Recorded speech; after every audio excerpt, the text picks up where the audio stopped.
అందరికీ నమస్కారం. నేను doctor Sumitra, gynaecologist, Veeragayatri hospital, Proddatur. ఈరోజు నేను ప్రెగ్నెంట్కి వచ్చే కామన్ డౌట్స్ గురించి మాట్లాడాలనుకుంటున్నాను. ఒక పేషెంట్ అడిగారు, మేడం ప్రెగ్నెంట్లు కంపల్సరీగా వేడి నీళ్ళు తాగాలా అని అడిగారు. వేడి నీళ్ళు అనేవి కంపల్సరీగా తాగాల్సిన అవసరం అయితే లేదు. ఒకవేళ మీకు కోల్డ్ కాఫ్ ఉంటే మాత్రం తాగితే గొంతు కొంచెం క్లియర్గా ఉంటుంది. అలాగే మీకు కొంచెము వేడి నీళ్ళు తాగడం వల్ల కొంచెం బవల్ మూమెంట్స్ కూడా బెటర్గా ఉంటుందమ్మా అని చెప్పాను.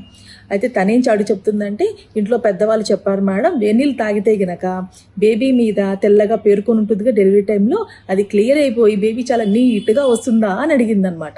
సో మీరు వేడినీళ్ళు తాగినంత మాత్రాన బేబీ నీట్గా వస్తుందని అయితే కానే కాదండి. బేబీ మీదుగా వైట్గా డిపాజిట్ అయ్యేదంతా వెన్నిక్స్ కేసియోసా. ఇది మనకు బేబీ యొక్క మెచ్యూరిటీని తెలియజేస్తుంది. సో మనకు అలా డిపాజిట్ అయింది అంటే కనుక బేబీ మెచ్యూర్గా ఉందని తెలుసుకోవాలి.